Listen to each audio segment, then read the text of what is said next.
ਸਤਿ ਸ਼੍ਰੀ ਅਕਾਲ। ਨਿਊਜ਼ 18 ਪੰਜਾਬ ਹਰਿਆਣਾ ਹਿਮਾਚਲ ਦੇਖ ਰਹੇ ਸਾਰੇ ਦਰਸ਼ਕਾਂ ਦਾ ਸਵਾਗਤ। ਮੈਂ ਹਾਮਰਿਤ ਵਿਰਦੀ। ਬੁਲੇਟਿਨ ਦੀ ਸ਼ੁਰੂਆਤ ਕਰਦੇ ਹਾਂ ਕਿਸਾਨ ਅੰਦੋਲਨ ਦੇ ਨਾਲ ਜੁੜੀ ਵੱਡੀ ਖਬਰ ਦੇ ਨਾਲ। ਸਰਕਾਰ ਨੇ ਕਿਸਾਨ ਜਥੇਬੰਦੀਆਂ ਨੂੰ ਪ੍ਰਸਤਾਵ ਭੇਜ ਦਿੱਤਾ ਹੈ। ਗੱਲਬਾਤ ਦੇ ਲਈ ਇਹ ਪ੍ਰਸਤਾਵ ਭੇਜਿਆ ਗਿਆ ਹੈ, ਪਰ ਅਹਿਮ ਗੱਲ ਕਿ ਕੋਈ ਤਾਰੀਖ, ਜਗ੍ਹਾ, ਸਮਾਂ ਇਸ ਦੇ ਵਿੱਚ ਮੈਂਸ਼ਨ ਨਹੀਂ ਕੀਤਾ ਗਿਆ। ਕੇਂਦਰ ਨੇ ਪੁੱਛਿਆ ਹੈ ਕਿ ਕਿਸਾਨ ਜਥੇਬੰਦੀਆਂ ਦੱਸਣ ਕਦੋਂ ਮੀਟਿੰਗ ਕਰਨੀ ਹੈ। इस दे नाल ही कानूनां नाल जुड़े होरना खदशियां बारे भी जानकारी मंगी गई है ते नाल ही सरकार दे वल्लों भेजे सोधां वाले प्रस्ताव नूं रद्द करन दी भी वजह पूछी गई है।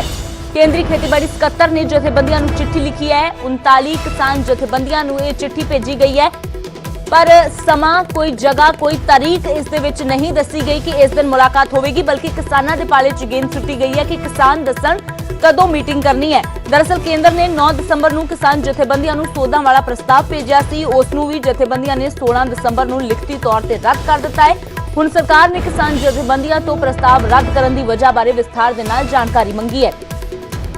हालांकि किसान जथेबंदियां पहलां ही साफ कर चुकियां ने कि उस प्रस्ताव नूं इसलिए रद्द किया गया सी क्योंकि उस दे विच कुछ भी नवा नहीं सी, इसलिए उस प्रस्ताव नूं रद्द किया है। नाल ही किसान जथेबंदियां ने इस ते भी एतराज जताया है कि सरकार ने प्रस्ताव भेजा पर उस दे विच समा, कोई तारीख जिहड़ी है वो अपनी जिम्मेवारी समझदे मैंशन नहीं की।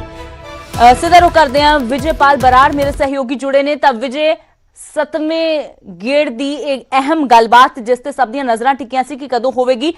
सद्दा तां आया पर बड़ा गोलमोल तरीके दे नाल सद्दा भेजा गया। गेंद किसानां दे पाले सुट दी गई कि किसान दसन कदों मीटिंग करनी है, जबकि किसानां ने कहा कि बड़ा गैर जिम्मेवाराना रवैया रहा है कि केंद्र दे वल्लों हुण तक जिन्ने भी सद्दे आए ने हमेशा जगह दसी गई सी इन्ने वजे मीटिंग होवेगी, पर इस बार सानू कह दिता गया कि तुसी दसो मीटिंग कदों करनी है। फिलहाल की कुछ तुहाडे कोल जानकारी कदों जथेबंदियां तय करनगियां? देखो अमृत, जथेबंदियां ने अज मीटिंग करनी है। वैसे आम तौर पर मीटिंग 2 बजे तो या 4 बजे तो होंदी है जो रूटीन मीटिंग होंदी है, और शामी वो 5 साढ़े 5 प्रैस कॉन्फ्रेंस करते हैं। पर अज ये मीटिंग जल्दी हो सकती है। पहला ये विचार किया जा रहा सी कि 10 बजे मीटिंग रख ली जाए, पर 10 बजे क्योंकि ज़्यादा जल्दी सी, इस करके हो सकता है मीटिंग 11 या 12 बजे के करीब जाके शुरू हो। कुछ देर दे विच पता चल जाएगा कि किन्ने बजे सारे जिहड़े किसान लीडर है वो इकट्ठे होणगे और इस ते गलबात करनगे, इस ते चर्चा करनगे। सद्दे नूं अमृत विचारिया जरूर जाएगा, चाहे किसी भी तरह का सद्दा होवे। किसान आगू ये फील करते हैं कि जो भी सद्दा आया है उसनूं विचारना है, क्योंकि बार बार मैसेज ना जाए, ये सुनिया ना जाए कि किसान अड़ी करके बैठे हुए ने, वो किसी तरह का सद्दा नहीं मानते। भावें किसान ये जरूर मान रहे हैं कि अद्धा पचद्धा है, कोई समा नहीं लिखिया, टाइम नहीं लिखिया, दिन नहीं लिखिया, पर जे असी मना करते हैं तो फिर गल साडे ते आ जाएगी। किसान ये सोचते हैं कि सरकार नूं ये कहण दा मौका मिल जाएगा कि देखो असी बार बार बुला रहे हैं पर किसान साडे नाल मीटिंग लई नहीं आ रहे। सो जदों इहो जिहा पेच फसिया होवे अमृत, उदों इहो जिहे टैक्टिक्स चलदे ने।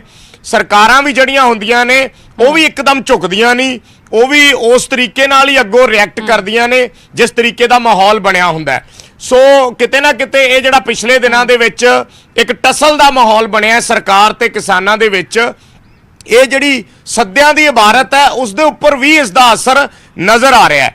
दूसरी गल अमृत, सरकार ने पूरा उहदे च ब्यौरा दिता है, एक एक चीज़ लिखी है कि पहले दिन की मीटिंग हुई सी, दूजे दिन फिर उस तो बाद तीसरी मीटिंग च की होया, चौथी च की होया। इसनूं थोड़ा जा इस लिहाज नाल भी समझना पएगा, बतौर एक पत्रकार, बतौर एक जर्नलिस्ट, जे असीं इसदा एनालिसिस या इसदा कोख करन दी कोशिश की है कल रात तो जदों तो ये चिट्ठी सामने आई है, क्योंकि ये मामला जिहड़ा है सुप्रीम कोर्ट दे विच भी है। और जे कल सुप्रीम कोर्ट ने जिवें सरकार तो जवाब मंगदी है भी तुसीं दसो की एफर्ट कीते, तुसीं की किसानां नूं कहा, तुसीं कदों बुलाया, उन्हां मीटिंगां 'च की कुछ होया, तो वो सरकार ने उत्थे लिखती रूप दे विच अपना जिहड़ा जवाब है वो भी तैयार करना हुंदा है। सो किते ना किते जिहड़ियां इहो जिहियां चिट्ठियां ने ये उस दे विच भी जवाब देण दा आधार भी बनदियां ने।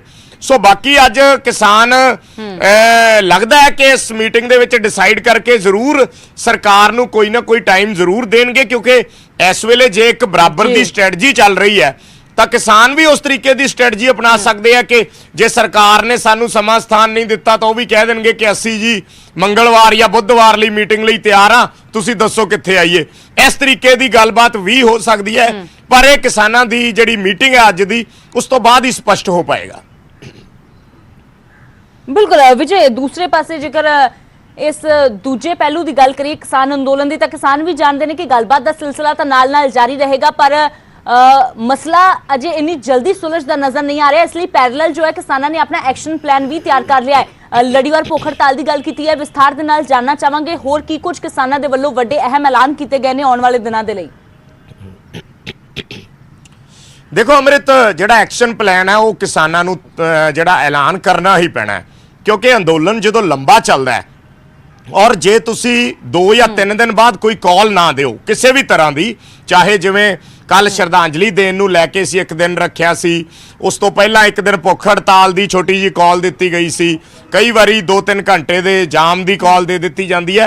ये जिहड़े एक्शन प्लान हुंदे ने ये तुहानूं 1-2-3 दिन बाद विचों गैप दे के करने पैंदे ने जदों अंदोलन लंबा चल रहा हुंदा, नहीं तो कई बार जिहड़े अंदोलन दे विच सपोर्ट कर रहे ने लोग, किसान बैठे ने, उन्हां दा जोश ठंडा पै जांदा है। जे तुसी 2 दिन बाद दी कोई कॉल दे दो कि 2 दिन बाद ये करना है, तो फिर उस चीज़ की तैयारी हुंदी है, उस चीज़ का इंतजार रहिंदा, और किते ना किते कहंदे आ भी लोग उहदे च इन्वॉल्व रहिंदे ने, अपनी शमूलीयत करते रहिंदे ने। सो जिहड़े लोग पूरी स्ट्रैटजी प्लान करते हैं, पूरी रणनीति प्लान करते हैं, वो जानते हुंदे आ कि जे असी कोई कॉल ना दित्ती तो फिर जिहड़ा जोश है अंदोलनकारियों का वो कई बारी ठंडा पै जांदा। इस करके उन्हां नूं चार्ज अप रखण दे लई इहो जिहियां जिहड़ियां कॉल्स ने वो दित्तियां जांदियां। जिवें कल किसानां ने ऐलान किया शाम नूं कि वो 3 दिन लई हरियाणा दे टोल खोलणगे, उस तो बाद जिहड़ा है वख-वख थावां ते जिहड़ा है प्रदर्शन किए जाएंगे। 11 मैंबरी जिहड़ा वफद है वो रोज़ या 11 मैंबर जिहड़े ने वो रोज़ 24 घंटे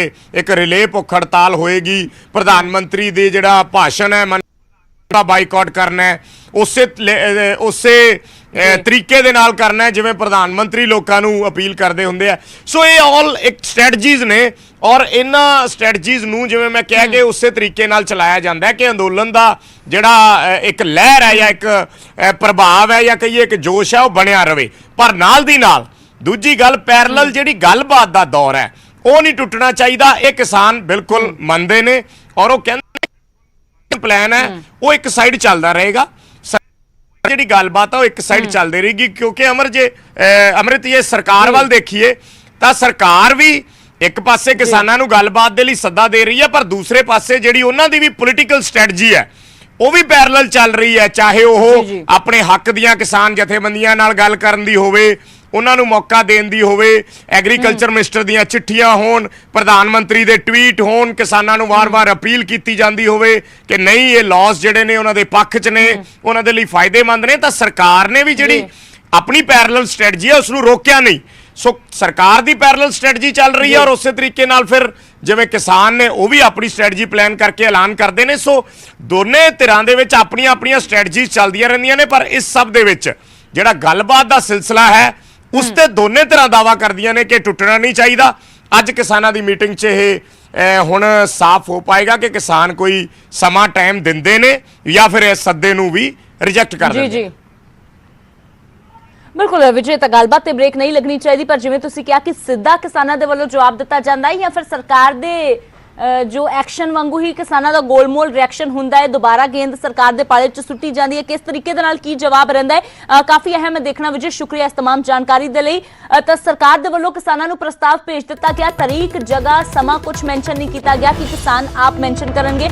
किसानों ने हालांकि ये जरूर कहा है कि सरकार नूं जिम्मेवारी निभाउंदियां जिद्दां हुण तक सानूं समा ते जगह तारीख दसदी आई है सरकार, उस तरीके दे नाल सब कुछ दसना चाहिए सी। पर खैर किसानों ने कहा असीं गलबात जरूर करांगे। हुण मीटिंग 10 वजे तो बाद किसान जथेबंदियां दी होवेगी, की फैसला लिया जांदा है, समा कोई दिता जांदा है, तारीख दिती जांदी है या फिर सरकार दे ही पाले च किसान दोबारा गेंद सुट्टदे ने, देखना काफी अहम है।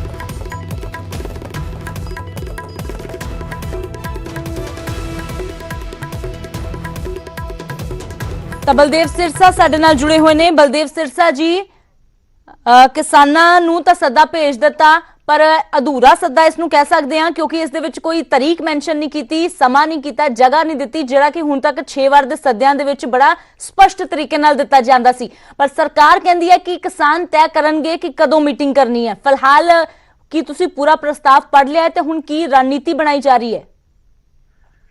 देखो ਜਿਹੜਾ ਇਹ ਪੱਤਰ ਆਇਆ ਇਹ ਅਧੂਰਾ ਤੁਸੀਂ ਆਪ ਵੀ ਮੰਨਦੇ ਹੋ ਜੀ, ਤੇ ਇਸ ਹੁਣ ਅਧੂਰੇ ਪੱਤਰ ਤੇ ਅਸੀਂ ਕੀ ਕਰ ਸਕਦੇ ਹਾਂ ਜਿੰਨਾ ਚਿਰ ਸਾਨੂੰ ਤਰੀਕ ਤੇ ਸਮਾਂ ਨਹੀਂ ਦਿੱਤਾ ਜਾਂਦਾ ਉਹਨਾਂ ਚਿਰ ਅਸੀਂ ਕੀ ਗੱਲ ਕਿਹਦੇ ਨਾਲ ਗੱਲ ਕਰਨੀ ਆ ਤੇ ਕਿੰਨੇ ਸਮੇਂ ਕਿਸ ਤਰੀਕ ਨੂੰ ਜਾਣਾ ਜਿੰਨਾ ਚਿਰ ਇਹ ਸਾਨੂੰ ਨਹੀਂ ਆਉਂਦਾ ਇਹ ਪੱਤਰ ਸਾਨੂੰ ਕੰਪਲੀਟ ਆਵੇ ਤੇ ਉਸ ਤੋਂ ਬਾਅਦ ਅਸੀਂ ਆਪਣੀ ਮੀਟਿੰਗ ਦੇ ਵਿੱਚ ਜਿਹੜਾ ਉਹ ਫੈਸਲਾ ਵਿਚਾਰ ਚਰਚਾ ਕਰਕੇ ਫੈਸਲਾ ਕਰਾਂਗੇ ਤਾਂ ਹੀ ਕਰ ਸਕਦੇ ਹਾਂ ਜੇਕਰ ਸਾਨੂੰ ਪੱਤਰ ਸਹੀ ਆਵੇ ਕੰਪਲੀਟ ਆਵੇ ਤਾਂ। ਪਰ ਬਲਦੇਵ ਸਿਰਸਾ ਜੀ ਸਰਕਾਰ ਕਹਿ ਰਹੀ ਹੈ, ਸਰਕਾਰ ਦੇ ਆਗੂ ਇਹ ਕਹਿ ਰਹੇ ਨੇ ਕਿ ਕਿਸਾਨ ਕਹਿੰਦੇ ਸੀ ਕਿ ਅਸੀਂ ਤੁਹਾਨੂੰ ਦਿਨ ਦੱਸਾਂਗੇ, ਅਸੀਂ ਤੁਹਾਨੂੰ ਦੱਸਾਂਗੇ ਕਿ ਕਦੋਂ ਮੀਟਿੰਗ ਕਰਨੀ ਹੈ, ਇਸ ਲਈ ਤੁਹਾਨੂੰ ਇਸ ਤਰੀਕੇ ਦੇ ਨਾਲ ਪੱਤਰ ਭੇਜਿਆ ਗਿਆ ਹੈ। ਸੋ ਤੁਹਾਨੂੰ ਦੱਸਣਗੇ ਤੇ ਅਸੀਂ ਜ਼ਰੂਰ ਉੱਥੇ ਗੱਲ ਜਿਹੜੀ ਆ ਉਹ ਕਰਾਂਗੇ ਵਿਚਾਰ ਕਰਕੇ ਜਿੱਥੇ ਵੀ ਗੱਲ ਕਰਾਂਗੇ। ਅਸੀਂ ਗੱਲਬਾਤ ਤੋਂ ਨਾ ਤਾਂ ਅੱਜ ਤੱਕ ਪਿੱਛੇ ਹਟੇ ਆ ਨਾ ਹਟਾਂਗੇ ਕਿਉਂਕਿ ਕੋਈ ਵੀ ਮਸਲਾ ਹੈ ਉਹ ਅਖੀਰ ਨੂੰ ਗੱਲਬਾਤ ਹੋ ਕੇ ਹੀ ਟੇਬਲ ਟਾਕ ਹੋ ਕੇ ਹੀ ਉਹ ਮਸਲੇ ਹੱਲ ਹੁੰਦੇ ਨੇ। ਅਸੀਂ ਤਿਆਰ ਹਾਂ। ਪਰ ਬਲਦੇਵ ਸਿਰਸਾ ਜੀ ਹੁਣ ਗੇਂਦ ਤੁਹਾਡੇ ਪਾਲੇ ਦੇ ਵਿੱਚ ਹੈ, ਸਰਕਾਰ ਨੇ ਸੱਦਾ ਭੇਜ ਦਿੱਤਾ ਹੈ, ਹੁਣ ਸਰਕਾਰ ਕਹਿੰਦੀ ਹੈ ਕਿਸਾਨ ਜਥੇਬੰਦੀਆਂ ਦੱਸਣ, ਹੁਣ ਤੁਸੀਂ ਕੀ ਕਹਿੰਦੇ ਹੋ ਕਿ ਤੁਸੀਂ ਇਸ ਤੇ ਜਵਾਬ ਦੋਗੇ ਕਿ ਕਿੰਨੀ ਤਰੀਕ ਨੂੰ ਮੀਟਿੰਗ ਕੀਤੀ ਜਾਣੀ ਹੈ ਜਾਂ ਕੀ ਤੁਸੀਂ ਇਸ ਵੇਲੇ ਕੀ ਮੰਗ ਕੀ ਕਰ ਰਹੇ ਹੋ? ਮੰਗਾਂ ਸਾਡੀਆਂ ਕੋਈ ਨਵੀਆਂ ਨਹੀਂ, ਇਸ ਸੱਦੇ ਪੱਤਰ ਨੂੰ ਲੈ ਕੇ ਕਾਨੂੰਨਾਂ ਦੀ ਗੱਲ ਨਹੀਂ ਅਸੀਂ ਕਰ ਰਹੇ, ਇਸ ਸੱਦੇ ਪੱਤਰ ਦੀ ਗੱਲ ਕਰ ਰਹੇ ਹਾਂ ਕਿ ਜੋ ਸੱਦਾ ਪੱਤਰ ਆਇਆ ਹੈ ਤੁਸੀਂ ਕਹਿ ਰਹੇ ਹੋ ਕਿ ਤਾਰੀਖ ਪਾ ਕੇ ਸਰਕਾਰ ਭੇਜੇ। ਜੀ ਅਸੀਂ ਮੀਟਿੰਗ ਕਰਾਂਗੇ। ਉਸ ਮੀਟਿੰਗ ਦੇ ਵਿੱਚ ਵਿਚਾਰ ਚਰਚਾ ਸੰਯੁਕਤ ਕਿਸਾਨ ਮੋਰਚੇ ਦੀ ਮੀਟਿੰਗ ਹੋਵੇਗੀ। ਉਸ ਮੀਟਿੰਗ ਦੇ ਵਿੱਚ ਅਸੀਂ ਵਿਚਾਰ ਚਰਚਾ ਕਰਕੇ ਅਗਲਾ ਆਪਣਾ ਫੈਸਲਾ ਦੇਵਾਂਗੇ। ਜੀ ਬਲਦੇਵ ਸਿਰਸਾ ਜੀ ਸ਼ੁਕਰੀਆ ਨਿਊਜ਼ 18 ਪੰਜਾਬ ਹਰਿਆਣਾ ਹਿਮਾਚਲ ਦੇ ਨਾਲ ਗੱਲਬਾਤ ਕਰਨ ਦੇ ਲਈ। ਤਾਂ ਕਿਸਾਨ ਆਗੂਆਂ ਦੇ ਵੱਲੋਂ ਕਿਹਾ ਜਾ ਰਿਹਾ ਹੈ ਕਿ ਅਸੀਂ ਮੀਟਿੰਗ ਕਰਾਂਗੇ, ਗੱਲਬਾਤ ਤੋਂ ਕਿਸਾਨ ਨਹੀਂ ਭੱਜ ਰਹੇ। ਇਹ ਗੱਲ ਬਾਰ-ਬਾਰ ਕਹੀ ਜਾ ਰਹੀ ਹੈ ਕਿ ਸਰਕਾਰ ਜੇਕਰ ਗੱਲਬਾਤ ਦੇ ਲਈ ਤਿਆਰ ਹੈ ਤਾਂ ਕਿਸਾਨ ਵੀ ਇਹ ਗੱਲ ਭਲੀ ਭਾਂਤ ਸਮਝਦੇ ਨੇ ਕਿ ਮਸਲੇ ਦਾ ਹੱਲ ਗੱਲਬਾਤ ਤੋਂ ਬਿਨਾਂ ਨਹੀਂ ਨਿਕਲਣਾ। ਪਰ ਹਾਲਾਂਕਿ ਇਹ ਜ਼ਰੂਰ ਥੋੜੀ ਨਾਰਾਜ਼ਗੀ ਕਿਸਾਨਾਂ ਨੂੰ ਹੈ ਕਿ ਸਰਕਾਰ ਨੇ ਤਾਰੀਖ ਇਸ ਦੇ ਵਿੱਚ ਮੁਲਾਕਾਤ ਦੀ ਦਿਨ, ਮੁਲਾਕਾਤ ਦਾ ਸਮਾਂ, ਜਗ੍ਹਾ, ਕੌਣ-ਕੌਣ ਇਸ ਦੇ ਵਿੱਚ ਸ਼ਾਮਿਲ ਹੋ ਰਿਹਾ ਹੈ ਉਸ ਦੇ ਬਾਰੇ ਨਹੀਂ ਪੂਰੀ ਜਾਣਕਾਰੀ ਵਿਸਥਾਰ ਦੇ ਨਾਲ ਦਿੱਤੀ, ਜੋ ਕਿ ਅਕਸਰ ਹਮੇਸ਼ਾ ਜਿੰਨੇ ਇਸ ਤੋਂ ਪਹਿਲਾਂ ਸੱਦਾ ਪੱਤਰ ਆਏ ਨੇ ਉਸ ਦੇ ਵਿੱਚ ਬੜਾ ਸਪਸ਼ਟ ਤੌਰ ਤੇ ਲਿਖਿਆ ਹੁੰਦਾ ਸੀ ਕਿ ਕਿਸਾਨ ਭਵਨ 'ਚ ਜਾਂ ਵਿਗਿਆਨ ਭਵਨ 'ਚ ਜਾਂ ਜਿਹੜੀ ਵੀ ਜਗ੍ਹਾ ਸਰਕਾਰ ਨਿਰਧਾਰਿਤ ਕਰਦੀ ਸੀ ਉੱਥੇ ਮੀਟਿੰਗ ਹੋਣ ਜਾ ਰਹੀ ਹੈ। ਪਰ ਇਸ ਵਾਰ ਜੋ ਹੈ ਗੇਂਦ ਕਿਸਾਨਾਂ ਦੇ ਪਾਲੇ ਦੇ ਵਿੱਚ ਹੈ। ਸਰਕਾਰ ਕਹਿ ਰਹੀ ਹੈ ਕਿ ਕਿਸਾਨ ਜਥੇਬੰਦੀਆਂ ਤੈਅ ਕਰਕੇ ਦੱਸਣ ਕਿ ਮੀਟਿੰਗ ਕਦੋਂ ਕੀਤੀ ਜਾਣੀ ਹੈ। ਪਰ ਫਿਲਹਾਲ ਇਹ ਦੇਖਣਾ ਹੁਣ ਕਾਫੀ ਅਹਿਮ ਹੈ ਕਿ ਅੱਜ ਦੀ ਜੋ ਕਿਸਾਨਾਂ ਦੀ ਮੀਟਿੰਗ ਹੈ ਉਸ ਮੀਟਿੰਗ ਦੇ ਵਿੱਚ ਕਿਸਾਨ ਕੀ ਤੈਅ ਕਰਦੇ ਨੇ, ਇਸ ਦਾ ਜਵਾਬ ਇੱਕ ਦਿਨ ਵਜੋਂ, ਤਰੀਕ ਵਜੋਂ ਦਿੰਦੇ ਨੇ ਜਾਂ ਫਿਰ ਸਰਕਾਰ ਨੂੰ ਹੀ ਦੁਬਾਰਾ ਪੁੱਛਦੇ ਨੇ। ਤਾਂ ਫਿਲਹਾਲ ਇੱਕ ਛੋਟੇ ਜਿਹੇ ਬ੍ਰੇਕ ਦੀ ਲਈ ਰੁਕਦੇ ਹਾਂ। ਬ੍ਰੇਕ ਤੋਂ ਇਸ ਪਾਰ ਵੀ ਖਬਰਾਂ ਦਾ ਸਿਲਸਿਲਾ ਲਗਾਤਾਰ ਜਾਰੀ ਹੈ।